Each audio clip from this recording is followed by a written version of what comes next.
You're listening to the Health Powered Productivity Podcast by Rader Co. I'm Marcey Rader, keynote speaker, consultant, and your host on high performance. In each bite-sized episode, I'll discuss topics like relentless prioritization, time and attention guardrails that stick, meeting makeovers, remote work, and sustainable habits you'll actually keep. Share this with your team or use it as pre-work before your next meeting. Are you a microwave or a crockpot? Think fast. You get an email with 3 date options. Do you reply now with the choice or wait to check every calendar?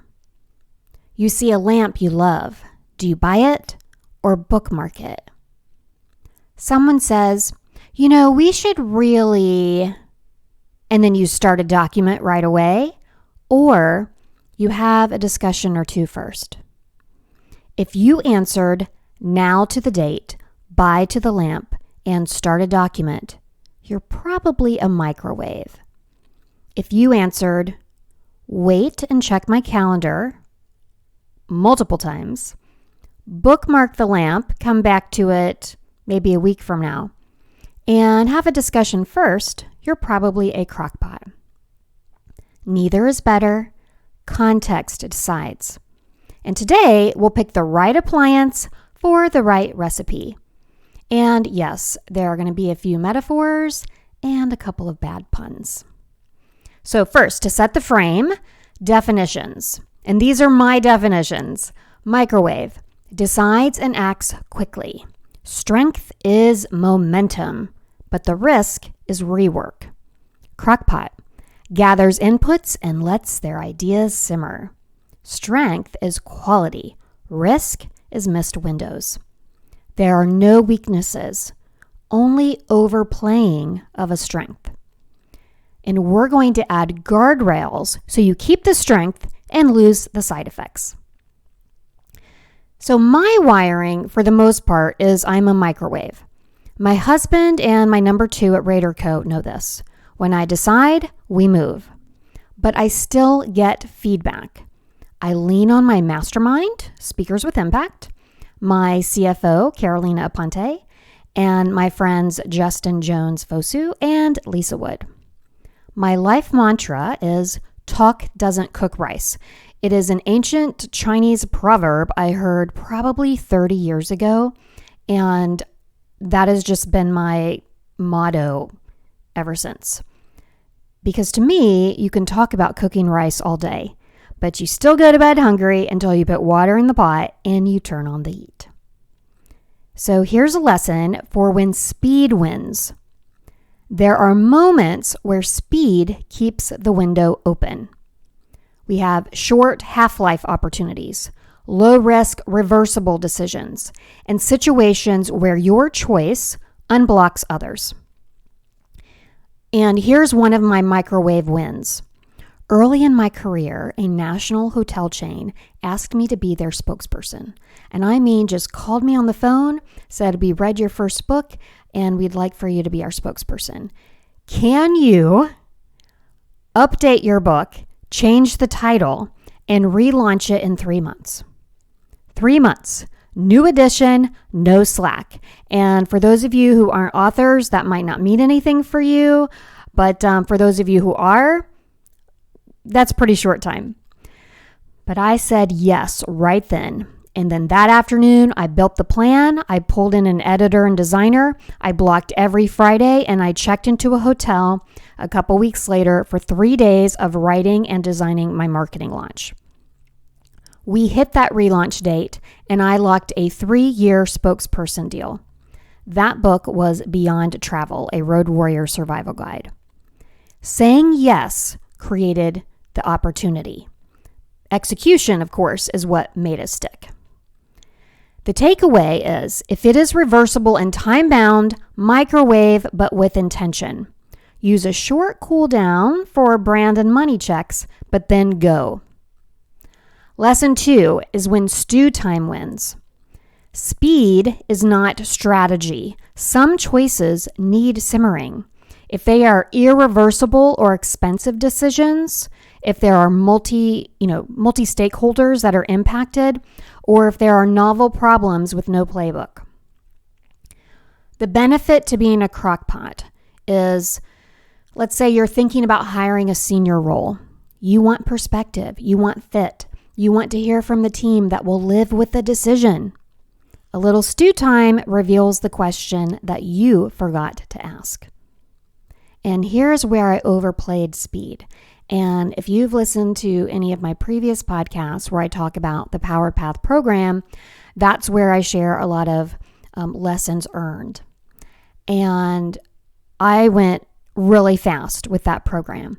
And I interviewed people that had successful courses and planners, already on the market. Only the winners. I didn't talk to anyone who had tried and failed.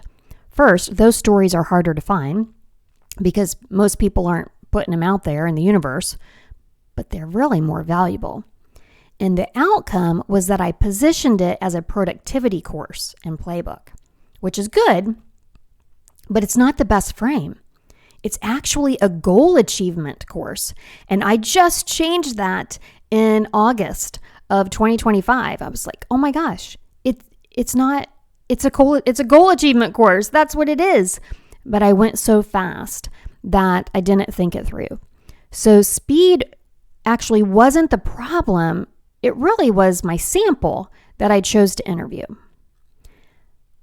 My mini takeaways are that for high impact and hard to reverse decisions, you crockpot, but with a timer.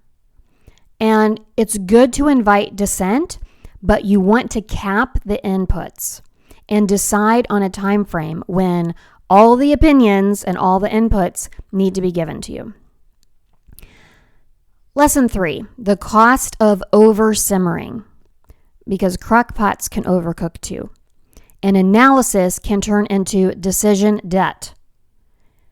Quiet, ongoing taxes, where interest compounds. So here's a story of the conference that got away. And this is a biotech startup that they were my clients, and they wanted to pitch to a panel at a major industry conference. They did all the right things. Deep research, stakeholder interviews, 3 rounds of slide drafts, 2 weeks collecting data. And then the call for proposals closed. A competitor landed the panel with a simpler pitch. They lost stage visibility, potential funding, and 6 months of authority that they could have been building. And the fix would have been a simmer timer. 10 days to submit a solid abstract, not a finished deck. Decide first, refine second. Quality serves the deadline, not the other way around.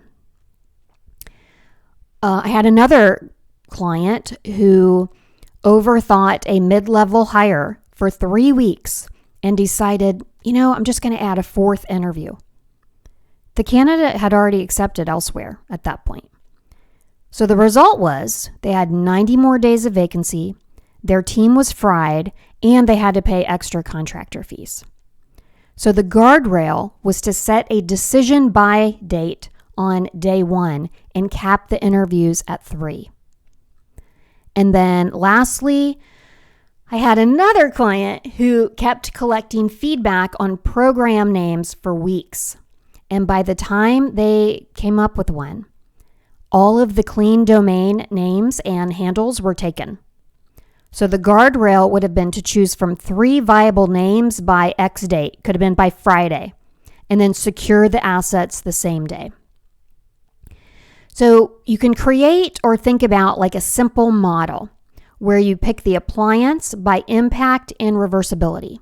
So if you had a 2x2 card, or if you think about like the Eisenhower metric for prioritization, the different quadrants. So this would be like those quadrants. You have high impact and hard to reverse. That's your crockpot with a timer. You have high impact and easy to reverse. That's your microwave with a cooldown. Low impact, hard to reverse, crockpot, but keep it tight. And low impact and easy to reverse, microwave all day.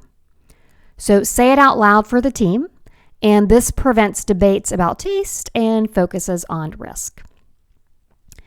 So we have guardrails so that our strengths don't overcook. Because I'm not asking you to change your wiring. I'm asking you to just add a circuit breaker. So for microwaves, we have a cooldown rule. No non-urgent decisions over a set dollar amount or hours of team impact without a 24-hour cool-off. And you have 2 checkboxes. You have to ask who is impacted and what could go wrong. And this could just be in 10 words or less. And if you can't answer, you're not ready. You need to think about it a little bit more. And then give yourself 3 bullets of pre-mortems. It failed because X. It failed because X. It failed because X. Fix those 3 before you push go. My former business coach, Shauna Van Bogart, she taught me to write down everything that could go wrong with the launch before the launch. And it really is the most important part. So for our crockpots, you want a simmer timer. You decide the deadline at the start. You publish it or you put it on a task list. And when that timer dings, you make a decision. And you have no more than 3 options. That's it. You choose from 3 viable paths only. Not 5, not 10, 3. And then you bring in a red team. Think about it as red team Lite. And this is only when stakes are high. So the term red team, I love it so much. I have one and I didn't even know that's what they were called until I learned this phrase. And it comes from military and cybersecurity, where one person plays the challenger. And their job is to poke holes so the market doesn't do it for you. Now in real red teams, it might be more than one person, but we're doing red team Lite. And you can run it for 5-10 minutes. You don't need to run it for weeks or days, 5 or 10 minutes. You nominate a challenger who isn't the decision owner. And then you set the frame. And the frame is your job is to prove this won't work, but be kind and be direct. And you want to say be direct because if you are an authority figure, then they may feel like they dance around, what could go wrong. Then you time box it. You say, you get 5 minutes to attack this. And then give me 2 to 5 minutes of fixes. And they can go off with with other people, but the one person comes back to challenge 5 minutes and then 2 to 5 minutes of fixes. You capture only the top 3 risks, and then you decide the next step. Proceed, tweak, or pause, but with a deadline. And some prompts that you could use, depending on what it is that's at stake. It could be, what makes this risky for a skeptical customer? Where could this fail fast and be expensive? What assumptions must be true? And if this fails in 90 days, what headline would explain why? So your red team Lite sharpens your decision, but it doesn't stall it. And it's really important when you're designing meetings that you design them for both types, because most meetings are built for microwaves, where you have an idea drop, then you pause. Actually, for microwaves, you don't pause. You just drop the idea and then you decide it, and you're not giving time for, say, introverts or crockpots to really think about it. Another mistake of a meeting is having a meeting to decide on what happened in the last meeting, and then you have too many inputs, and then you have yet another meeting about it. So it's just bad. So, drop the idea, ideally before the meeting in a pre-work, so that people have time to think about it. That can actually save you time. But if you can't drop it before, you give it in the meeting, then you pause. Have people write down their ideas during the meeting. I mean, you can just be silent. Just be silent on the Zoom. Let people write their ideas. Give 24 hours for additional ideas. And then you decide at a stated time, whether that's 3 days, 5 days, or so on. And the reason why you want to give 24 hours for additional ideas is that introverts or crackpots or people who are neurodivergent tend to need longer verbal, or not verbal, but longer processing times. And if you just listen to your extroverts or the microwaves, you might be missing out on some really good ideas. So, collect your ideas and then give 24 hours. Then if you're going over your ideas, you want to be careful about your speaking order because this will help the quality. And you first want your introverts and crockpots to go first, and then the extroverts close. And this reduces anchoring by the loudest voices or the quickest voices, which would be your extroverts. But it can also reduce anchoring if you let the people in the highest level of authority go last. Because if a person of authority gives an idea first, then all of the ideas are going to follow them. Your decision labels are tentative, holding, final. And tentative becomes final automatically at the deadline unless someone raises a blocker. And there is one owner of this decision. There is not a committee to decide. There's an owner at the top. There are advisors within the committee, and advisors are to provide input, but there is only one owner, and they have a deadline. So your red Team Lite in action, it could be a decision of a 30-day trial of a new meeting policy. So you create the policy, and then your red Team Lite flags 3 risks. They say if there isn't a clear owner of the new meeting policy, it's not going to be enforced. Well, this is true. I worked with the company. We worked so hard on a new meeting policy. We did a training, and then there wasn't anyone that really owned the enforcement of it.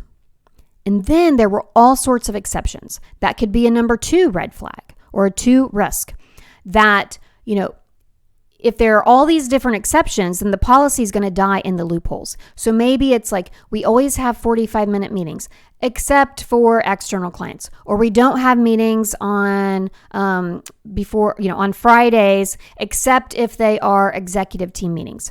Everybody needs to have an agenda except for the executive team. There are always exceptions for executive teams, but it's the executive team members that people are looking to as the model. So they're the ones that should not create all the loopholes. And then third is not having a review date of the policy, and where, because maybe it's not working but you keep doing it. And that could actually be harmful. So you want a review date. And so, what you would end up doing is, you sign an owner to make sure that it's enforced. You maybe define 2 exceptions max. And then you set a day 28 review.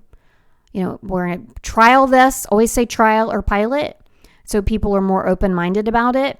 And then you get a review. Remember, you have an advisory team. They provide input, but they're not the owner. They don't make the decision whether to keep this policy or revise it. This can also carry over into your house. You may be married to your opposite. Again, you want to make it kind, but you want to make it clear. So maybe it is money thresholds, where purchases over $500 wait 48 hours. Or maybe it's house projects, like, I want to do this.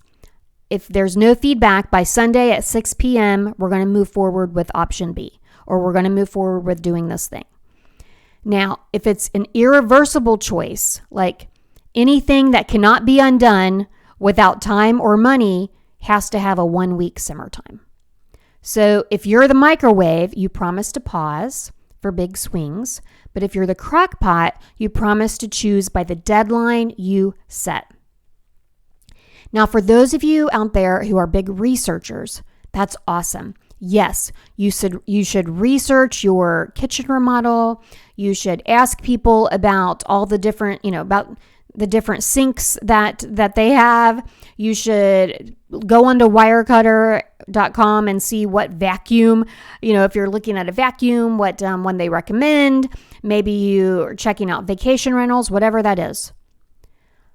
But at some point, if it's taking you 3 months, 1 year, 3 years to make a decision, you're either not a good researcher or you're procrastinating. I mean, at some point, it's just an excuse, right?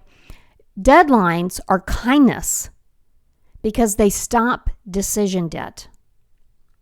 So if we're going to put it together, say 3 quick recipes. There, I told you, you're going to have to deal with this. 3 quick recipes. So recipe 1, low impact but easy to reverse. Booking a refundable flight. Total microwave. You do a 15-minute price check. Will this impact anyone? What could go wrong? Not very much because you usually have 24 hours. Well, actually, it's a refundable flight, so it's fine. So you just buy it. Maybe you revisit in 24 hours if the prices swing. Recipe 2 would be high impact, but easy to reverse. Maybe it's a new internal meeting policy. You microwave, but with a cool down. You draft the policy. You do, wait 24 hours, let your red team Lite give you a 5-minute, do the 5-minute challenge, and then you make it a 30-day trial. You review it at day 28. Recipe 3 could be high impact, hard to reverse. A new client relationship management platform. That's when you do a Crockpot, but with a timer. You identify the stakeholders on day 1. You only identify 3 options for them to review, and you do your pre-mortem with whoever's going to implement it. What could go wrong because this. And then you ask your red team Lite to review on the final plan, and you have the 1-person challenge you, and then the decision date is set. And on that date, the owner decides, because there's only one person that owns it. And then there's no more calendar drift. So going back to my life motto, talk doesn't cook rice. It doesn't. But sometimes the rice does need to simmer. And the skill is picking the heat for the recipe. Yeah, sorry, had to put it in. But this week, I want you to choose one guardrail to test. If you have a bias for speed, try a 24-hour cooldown on one decision over your dollar or time threshold. And if you have a bias for stew, start every open decision with a simmer timer and a 3-option limit. And add a 5-minute red team Lite when the stakes are high. Be the right appliance for the right recipe. And that is sustainable performance. Pick your guardrail. Try it once this week. Tell your team which one you chose. Better yet, share this episode with your team. And then keep cooking the work that matters. Thanks for listening to the Health Powered Productivity Podcast. Show notes link to every tool and takeaway. If you got value, subscribe, leave a review, and pass it along to your team. For more bite-sized tools and ways to work with Rader Co., whether through consulting, coaching, or speaking, visit helloraderco.com.